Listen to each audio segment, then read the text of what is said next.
don't use children's. That's the hardest thing. That you find a sponsorship, new designer. People don't know who Somi London was back then. You have to do a photo shoot, you have to do a campaign. I have a stock now that's ready to sell that people can get my designs really quick. And then you said, I have to sell myself. How do you sell yourself? And yes, of course, social media does play a part. Yeah. Website, pop-up events, networking, and Instagram. Instagram. That design is by McQueen, that design is by Somi, that design is by Chanel, who wanted me to copy and paste. That opportunity comes to me now. If that client comes to me now, I would say no straight away. What is your biggest fear? Welcome to Let's Go Deep. Today I am interviewing Somi Medani. If you are following this channel, which you have to do, by the way, click the link below.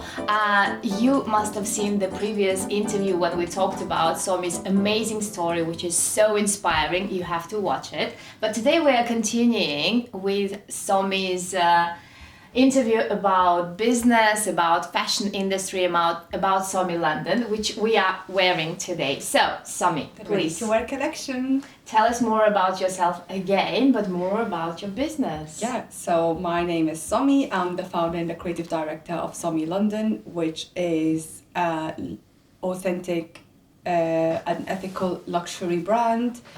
I make this very ethical. I mean, I'm like, is it too short? Is it too short? My mom is gonna be crazy. Not when it comes to that one. No, like, ethical luxury brand means, like we use sustainability, we use timeless design. You don't use children's labor. Oh, yeah, totally. Yeah. Somewhere, yes. Yeah. So I create bespoke dresses, bespoke garments for red carpets, and I've literally just now launched my, not yet, will be launching next week, my ready to wear.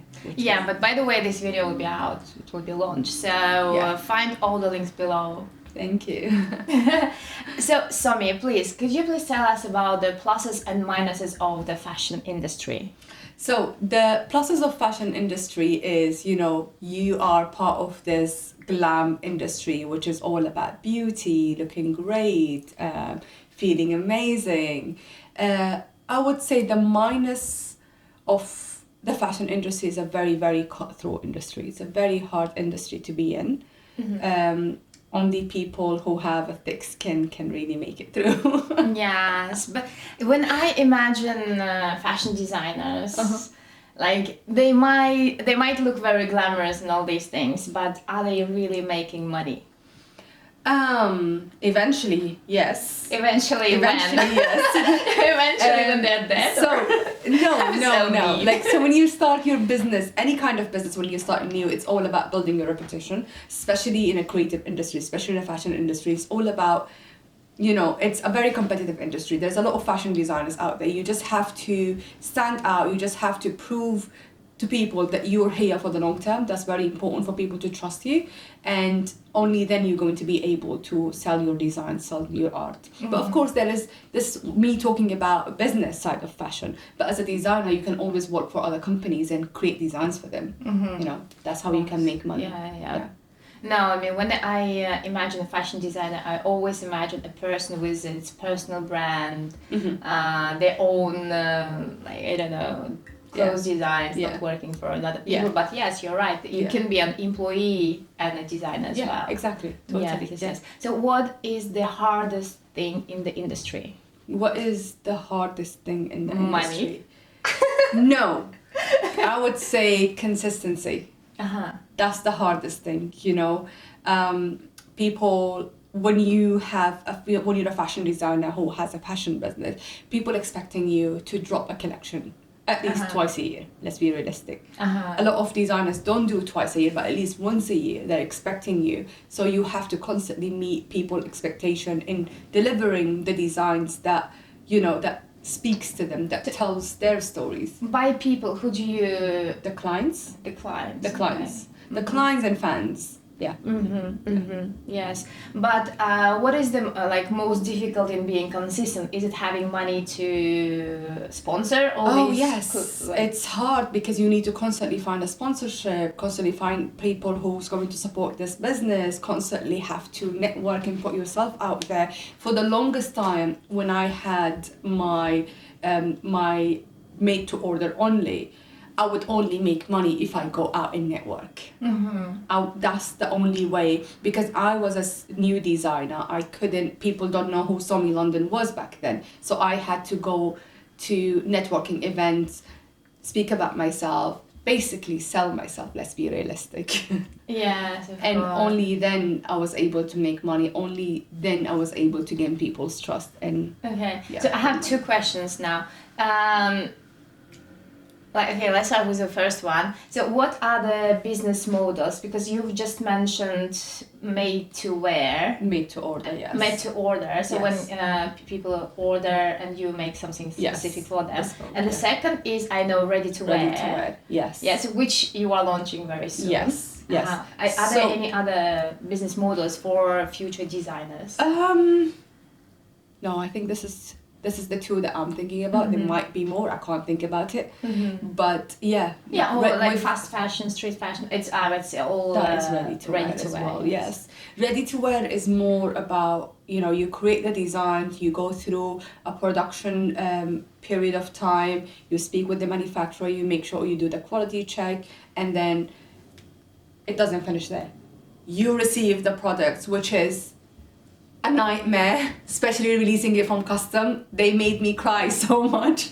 And then you have to do a photo shoot, you have to do a campaign, and then you wait for them to put it on your website, and then you can make sale. It's not an easy process at all. But the good side of it is that I have a stock now that's ready to sell, that people can get my designs really quick compared to the bespoke one. The red carpet looks, they had to wait at least 4 to 8 weeks. So this is ready to wear. Yes. This is ready to wear, so you can buy it. Yes. Find the links below. I am such a business person. I love selling. Right. And then you said I have to sell myself. How do you sell yourself? What are your marketing tools? Just communication. Talk about your brand, talk about why you're passionate about your brand, talk about what kind of product you have and what makes your product special. Like why people should buy your products. For example, the way I market myself is I'm an ethical fashion designer, I am sustainable designer, I create timeless pieces that will last you a lifetime. So yeah, people have this different kind of business model and different way of selling themselves. But it's very important that you articulate your design and your business, and you talk about it and you put yourself out there. I understand it's not the easiest thing you can do. It's the hardest thing, especially for creative people. But practice makes you perfect. Yes. And you know what? All the time I wear Somi's pieces, and I have a few in my wardrobe. Couture as well, yeah. Yes. All the time I get people coming to me, oh my God, what are you wearing? I'm wearing Somi London. She's my friend. I remember once you had a party and it was me and our other friend Laila coming. Yeah. We came together after one of my shows, and you were like, she's my designer, she's my perfume. Yeah. It's you. So fancy. So fancy. I have a glamorous life, by the way. So how else do you sell? You go to networking events. Is social media helping you to sell, or is it just your personal brand thing, just to be glamorous? Both of them is important. Social media, of course, is important because at the end of the day, that's your portfolio. That's where people are gonna go and look you up if they don't go and look you up in your website. Yes, of course, social media does play a part. You can do influencers who can wear your stuff and your designs, and you can make sell. But yes, it is yes and no. Yeah, so it's more not the the only business channel. Part, yes? Totally, yes. Yes. It's not the only channel that you can make sell though. Okay, so what are the ways to sell again? You have to have a really presentable website that is authentic to you, that's literally repeating the message that you want to send through about your business, about what you do. And other stuff as well is pop-up events. Pop-up events create a very quick sell as well. Yeah. So pop-up events, networking, and Instagram. Instagram through influencers. Yeah. Okay. Yeah. You see. What are the other tips you want to give to the beginner designers?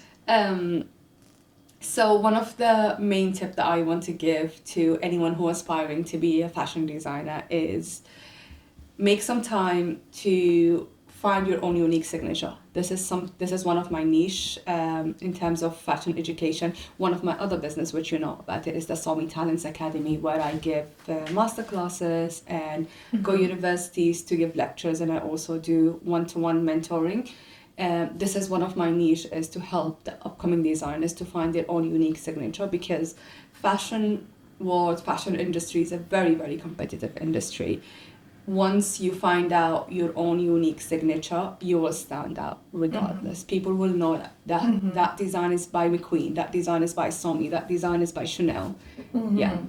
But so when I was trying to become an artist, I was trying to find my signature as well. But then I saw Modigliani, I think it was, and I saw his works from like, yeah, I think it's him who does this. Oh my God, who does these squares, and it took him tens of years to find his signature. How does it work with designers? I'm sure it's like super hard to find your signature. I think it really depends on the personality of the person, the personality of the designer. Some people are very clear on what they want and they find it really quick. And I understand for some people it doesn't come really quick because they're still exploring, you know, do you want to be a designer, or they want to be a creative director, or they want to be a stylist. Those industries do overlap a lot. And I would say just experiment everything, grab any opportunities that comes.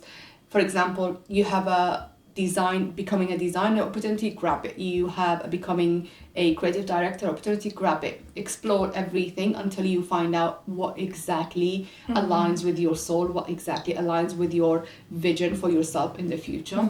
So be proactive, don't sit and wait when you will get your inspiration. Totally. Just go into things. Any opportunity that comes, just grab it. Just grab it. So tip number 1, find your own identity. Yes. What's next? Tip number 2 is communication. I know this is very hard for artists because we communicate through our art. It's very important that you know how to articulate your work, how to talk about your designs, how to talk about your product. This is super, super important because your clients are not always creative. Some of them, of course, are art lovers and fashion lovers like you, Molly. Like, you never ask, why do I do this like this, because you just appreciate the couture the way it is. But a lot of people need to understand the details and need to understand why are you doing this. So learning how to articulate your design is super, super important. Okay, tell me about the hardest client you've ever had. The hardest client that I ever had, I had this client who wanted me to copy and paste one of the other designers' work. And when I say copy and paste, she literally wanted me to find the same fabrics as well, which is absolutely impossible because designers produce their own fabrics and it's very exclusive to them. I tried to tell her that it's going to be illegal, we're going to have to change a little bit, we can get inspired from that dress, we can use maybe different colors. You were like, no, same colors. I was like, okay, same colors, but we're gonna have to maybe change a little bit of the color, which was a learning curve because if it was now, I wouldn't take that job. If that opportunity comes to me now, if that client comes to me now, I would say no straight away. But I think I was still exploring. I was still seeing how this goes. So that was a little bit hard, and it was disappointing for me as well, seeing as an artist we seek people's approval all the time because let's be realistic, we're creating art for them, not for us. So seeing a client being disappointed was very, very hard on me as well. I literally had a mini depression after that. But it was just a learning curve. Now I know straight away not to take not to deal with clients like that because it's just impossible, and it's not ethically right as well to copy someone else's work. Okay, so we'll go back to the tips part. Yes. So we had 2 so far, tips. Identity and communications. How do you go through your depression period? Ooh. Because you mentioned that. Ooh. Okay, Well. so you are having your, I don't know, artist crisis, let's say. Yeah. How do you handle it? Usually after the shows, for the past 2 years at least, after the show, because the whole year I will be working through my fashion show and finding sponsors, finding collaborators, bringing VIPs bringing press to the event. And after the show, I just experienced a very, very low point. After the show? After the show, usually. And I don't understand why. Is it because, okay, I stopped working towards something, now I need to find the next thing that I need to work on? Or is it because I usually do my shows in London Fashion Week September, and then in October comes and then it's winter in London, yes. and it's miserable here in London. Yeah, and you know, maybe I'm not a therapist, but maybe because you have, it's your dopamine level is so high. Yes, before the show you are so excited, and during the show your dopamine level is so high. But I read recently, and I talk a lot about it on Instagram as well, that our neurotransmitters are built the way that after like big pleasure, unfortunately we have to have some pain as well to balance our hormones. And then when you are super excited you get a little bit down to be balanced. That's why like the main lesson I'm trying to learn is when something don't seek a lot of dopamine. No, when something magical is happening you are so excited that just come down. It will pass. It will pass. But okay, so you are at your low point. What do you do? Rest. Take it super easy. I literally learned how to be very kind to myself and take it very easy. And if I don't feel like going out, if I don't feel like meeting friends, if I don't feel like dressing up, I just take it super, super easy. It's weird that usually my dark moments, or when I go through my depression, is the time where I really reflect on myself and I find out what I want next. It's the time when I have, okay, I'm depressed, I cannot go out, I'm gonna sleep. And I'm going to go to my imagination world. Just think and imagine things and just lay in bed and just be in my la la land. And just figure out what I want next and educate myself a lot. I love reading books and I don't have time to read books. However, whenever I am in my, going through depression and stuff like that, I book myself spas and I take my book with me. Even if I'm in the sauna room, I have my book with my little lights. It's not the easiest thing anyone can go through, and my heart is really with everyone who's going through depression. It's not easy, but just learn how to be kind to yourself and give yourself some grace. This shall pass as well. Thank you for sharing. Okay, let's go back to tips. Number 3, I would say networking. Networking, it's super, super, super, super important. You need to meet different businesses, different creative people, see how you can be involved in more businesses. As a fashion designer, you can, for example, you can do B2B businesses, create scarves, designs of scarves for a company who, with their logo, who they can give to their employees as a Christmas gift. Those ideas only comes when you mingle with other sectors, other industries, and you find out how you can collaborate and expand your business, but also collaborate with photographers, creative artists, models.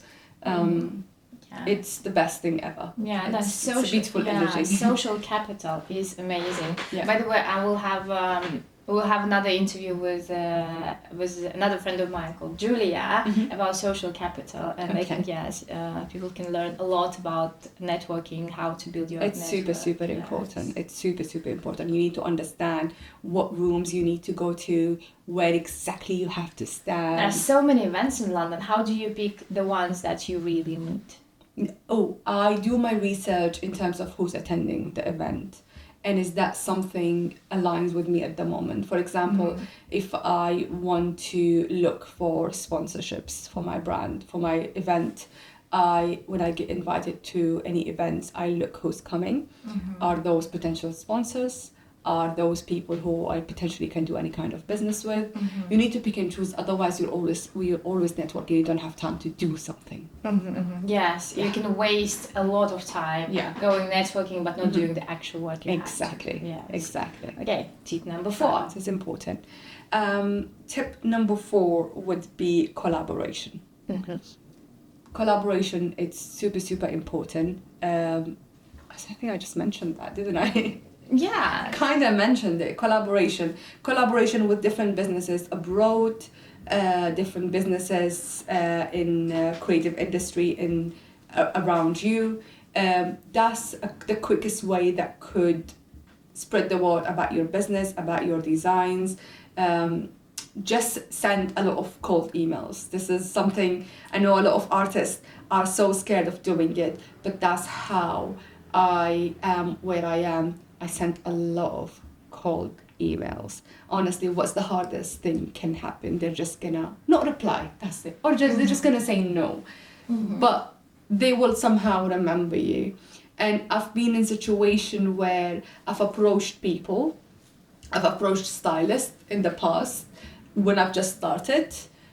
And I was in a situation where we are at events. I'm the one who's like introducing them to other people, because now I'm hey, and she's still there. Like she's still not catching up. So sending a lot of cold emails is very important to collaborate, and you never know what kind of opportunity comes. For example, one of the first opportunity that came to me, I launched during lockdown. I used an audio conference app to mingle with a lot of artists, and we ended up doing an international show that was virtual, where the event organizer found a singer and an artist and a designer and matched them, so the designer could make something for the artist, and the artist can wear it and create a video, a music video. And it's a beautiful exposure. Okay, but how do you, like, who are your competitors, and like, what if you are collaborating with someone and you are helping that person more than yourself? What's your... I mean, to begin with, yes and no. Like, you are helping them by giving them... I've done a lot of collaborations for free with celebrities. And I know it's ridiculous that celebrities are like, oh, I don't have a budget for emerging designers. But they have budget for big designers. But it's also understandable. It's also understandable. It's like, come on, they're giving me an opportunity. Yes. They're giving me an opportunity to create one of my couture looks, and they're going to be wearing it. Of course, I'm not getting money, but I'm getting a lot of exposure. I'm getting a lot of press. I'm getting a lot of eyes on my page, on my design. So it's still, I think it's amazing collaborating. Yeah. Yes. Tell me about your competitors. Interesting question. So, like, oh my god, look at his posture. Something's changing now. I don't compete, I attract. No, I'm joking. I don't have competitors, not because I'm arrogant, because she's Somi London. Do it. Show that it as well. Show it. This is Somi. Not because of that, because as an artist, I refuse to look at other designers' work, not because of anything. Of course, I respect their work and I admire their work, but creativity comes from within. It's something I usually, when I create my designs, I literally go into meditative mindset, and it comes from within, and then I drape and then I create. Looking at other people's work will subconsciously, it will scan in my brain. And maybe without me knowing, I'm gonna end up copying their work. That's one of my biggest fears, because I still want to make sure that I have my signature secured. Yeah. Yes. Oh, that's a very interesting thing, because when I was studying at the art school, our teachers would say, go to the museums, go to the galleries and see what other people are doing, and maybe you'll get inspired. With fashion was different. With fashion, they would never say to us, go to other fashion stores and look how they're doing things. They will say, go to galleries and museum and look at art. Just art. Don't look at fashion. Because a lot of people don't understand that fashion is literally a masterpiece on body. It's an art. It's not just clothing. Of course, yes. Yeah. That's why they teach fashion at the art schools, not at the business schools. Exactly. Yeah. Yes. Yeah. Okay. And I think we are going to coming to the tip number 5. Okay. Which is? I don't remember which was the You told me it was educating yourself. Oh, yes. It's very important to educate yourself about fashion and the history of fashion, because, yes, there is no rules, but there is really rules. Yeah, tell us. Like couture has its own rules, ready-to-wear has its own rules. You need to make sure that you don't... It's a very thin line between couture and costume. You don't want to...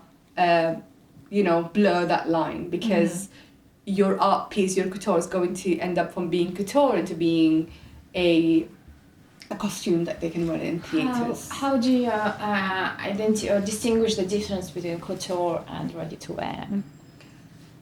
As I said, it's a very thin line. You just have to look at your work and be like, okay, I am focusing on couture. Is this couture or is this costume? So is couture something you don't wear every single day? Yes. But costume... If you're not Molly, who can wear it? Literally, yeah. Couture is for red carpets, balls, events.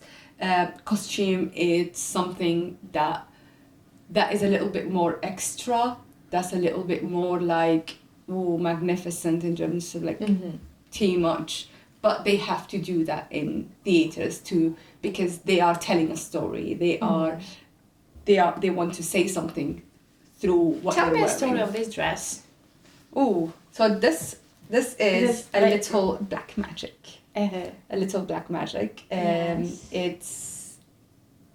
It's more like Hollywood, I would say. It's more like Hollywood, and it's with this collection. This collection is called The Time Is Now. The time is now. The time is now. Okay. The time is now to be a go-getter and a go-giver. The time is now. Go-giver. Yeah. Okay. You can't just go get. You have to give. You have to give back. Let's go deep. Tell me about it. It's a universal balance. You can't just go and take. You have to give back at one point. Yes. And this collection, I wanted to make a design for different women's that suits, you have the city chic for more like professional look. You have this, which is more like Hollywood, playful, magical, mysterious. This I can wear every day. Yeah. Dinners and clubs and all these things. Tell me about something scandalous from the fashion world. I mean, give me something spicy. Ooh. Something that's really spicy. Someone stole someone's dress. Oh my god. Yes. I had one of my sponsors cancelling on me one day before the show because one of my friends... Yes. Because one of my friends, who was a mutual contact with that sponsor as well, convinced him to sponsor another designer. Scandalous. Yes, it made me super upset, and from his voice I kind of figured that he was in a situation where he couldn't say no. Which was totally understandable. Even from people who I kind of mentored and helped them to open their own, start their own fashion business. Yeah. But things like this happens all the time. The show must go on all the time, though. The show must go on. Tell me about the hardest moments in your life, in your career. Oh, the hardest.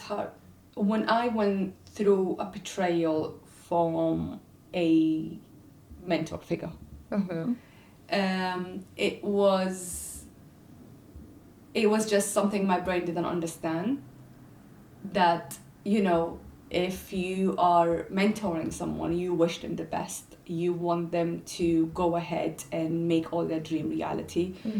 And sometimes a lot of people can handle your success, especially when, so something that I didn't realize, that when you make it, when you're consistent, when you chase your dream all the time, when you work so hard, you become a karmic mirror to people. So you will attract people who want to be like you. Yes. And we're all guilty, we all do that. For example, Molly, like, I love being around you because I love how you balance between being productive and being playful and rest. And you are a combination of 5 people around you. So I do, you know, I love being around you because you keep me motivated as well, and you hold me accountable as well. So people will come around you because they want to be like you, they have similar dreams, they have similar goals.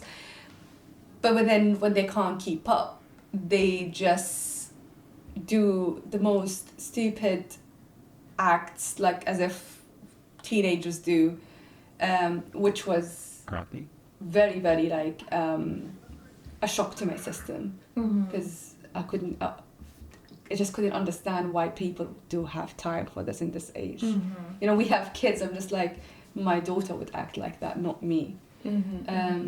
Yeah, it's like some people can't believe you when you are not successful, and some people can't handle your success and believe you. Yeah, totally. And I had to lose a lot of friends, and it was very, very painful. It was very, very painful. Maybe they were not friends at the end of the day.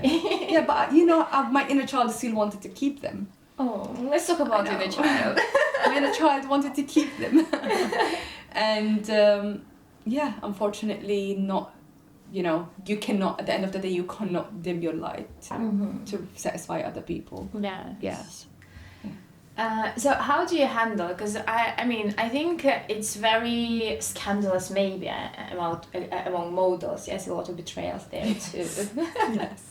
Models' life is hard. Yes. I've seen it happening in front of my eyes. I was like, whoa. Really? What happened? So this is a funny story in one of my shows. So I had this beautiful couture dress, which was meant to be for one of the models, and she wears it, it doesn't fit. And so we had to change what she's going to wear to someone else. So we had to dress the other model in that couture look. And I literally saw the other model literally giving her a side eye, just looking up and down. I just had a look and I was like, whoa, damn. Yes. Yeah, I think you just have to get used to these things, yes. Yeah. When I tell people that my kids, especially my daughter, wants to become a fashion model, a designer, but also a model, people say, no, that's the hardest business you can ever go to.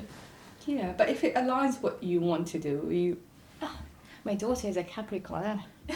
She's gonna kill everyone. She's gonna kill everyone. I'm a Capricorn too, by the way.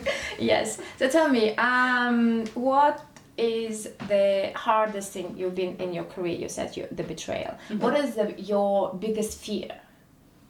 Oh, my biggest fear is I wake up one day and I just don't have it anymore. I know don't have it what? The creativity. So like, I would sit down, as I said, I don't look at other people's work. The creativity comes from within. And like the ideas comes from my soul, and I'm just scared that one day I'm gonna wake up and I have the fabric and I have the mannequin, but I'm not able to drape because I have no ideas. This is literally one of my biggest fears. Yeah, but it happens. Yeah, to people. Yes, I mean, you can have a creativity block all the time. Yes. I have it all the time, and I just... So, what is being fashion design? Is it about talent or about hard work? Both. Both are very, very, very important to have both, because yes, the talent is super, super important. Being able to produce new designs, authentic designs are very important, but consistency and hard work is as important as well.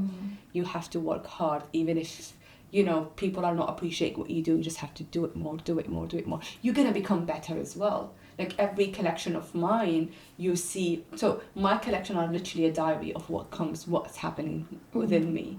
And that reflects on what's outside, and that's why when you go back and you see my first collection, the the creativity and the couture and the colors and the production, it's nowhere near the way I produce couture now. So the more you practice, the better you become. Okay. Yeah. Yeah. Interesting. So, Somi's future plans. Oh, before we get to those future plans, tell me about Cannes Festival. Cannes Film Festival was such a beautiful experience. I had the opportunity to have my own showroom there, and I've also dressed a celebrity called Sandra Sicily. She created a design that was inspired from the rich heritage and the rich culture of East, and I created this beautiful design that was molded leather vest with the skirt, and it was turning into like a half scarf. It had black diamonds covering the face, because our face is our identity and it's precious like a diamond.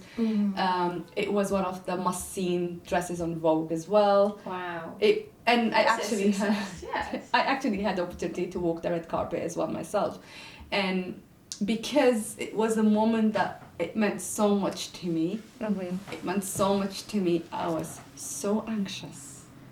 Like there was a war happening inside.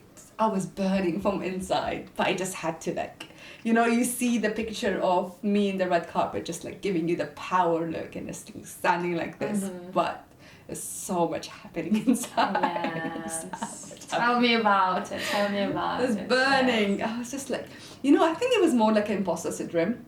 I was like, what? Maybe it's like within me, my thoughts were just like, okay, I don't belong here. What am I doing here? Am I doing this right? Okay, is my designs great? Is this the best work I could have done? Maybe I could have worked harder, and I could have done more. So yeah. Yes, I just imagine that 15 years old Somi in Afghanistan. Yes. And then that Somi and the red carpet. Amazing. The amazing journey you've gone through. Thank you. Yeah, I want to cry now. Okay, good. I'm gonna make you cry. You are supposed to be crying. Okay, tell me your future plans. Okay, my future plans are to go back. Go back to my homeland, which is Saudi Arabia. I always say my motherland is Afghanistan, my homeland is Saudi, because I was born and raised there. I want to explore the market there, one, and two, I also feel like what aligns with me right now is giving back, and this is why I was saying that quote, go be a go-giver and go be a go-getter. Go be a go-getter and go-giver. I feel like it's just a universal law. You have to learn, and I feel like I have so much knowledge and so many ways where I can educate the upcoming talents and help them and guide them. That's something I want to do. I want to get more into fashion education, and I have my show in September during London Fashion Week. The collection is inspired from ancient Arabian Nabatean queens in a city called Al Ula in Saudi Arabia. It's truly a magical city. I had the opportunity to visit it in 2021, I think. 2023. And it was just beautiful, magical. I like getting inspired from history, intertwining the East with the West, and creating beautiful couture that tells stories. So just super excited for what's next. You know why I love wearing your clothes? They all have the story behind. Yeah.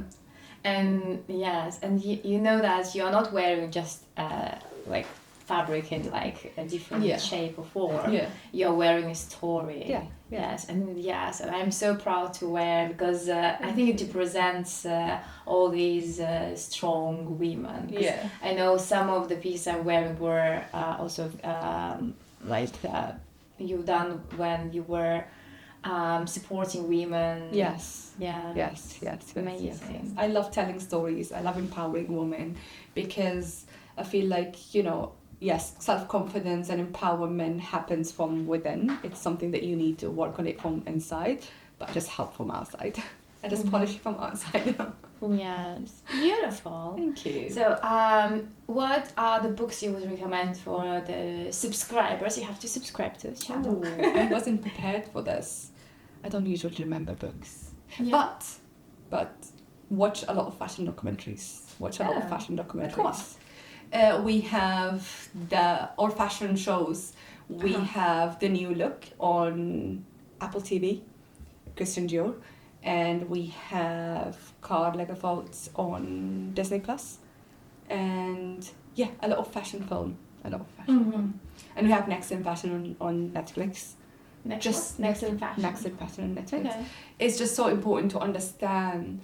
When you see the struggle of other designers, you will understand that you're not alone, that everyone went through a lot. For example, with Christian Dior, come on, like he was during war and he made it happen. You know, he came up with the New Look concept, which was like a hope for French people after the war. So yes. Okay. Yeah. Thank you TV so shows. much. Thank you, Somi, for being with us. And if you have any questions, leave a comment below. Find Somi on Instagram, find her links, wear her clothes, and subscribe to this channel. Thank you. Bye. Bye. That was amazing. Yay. Let's go deep.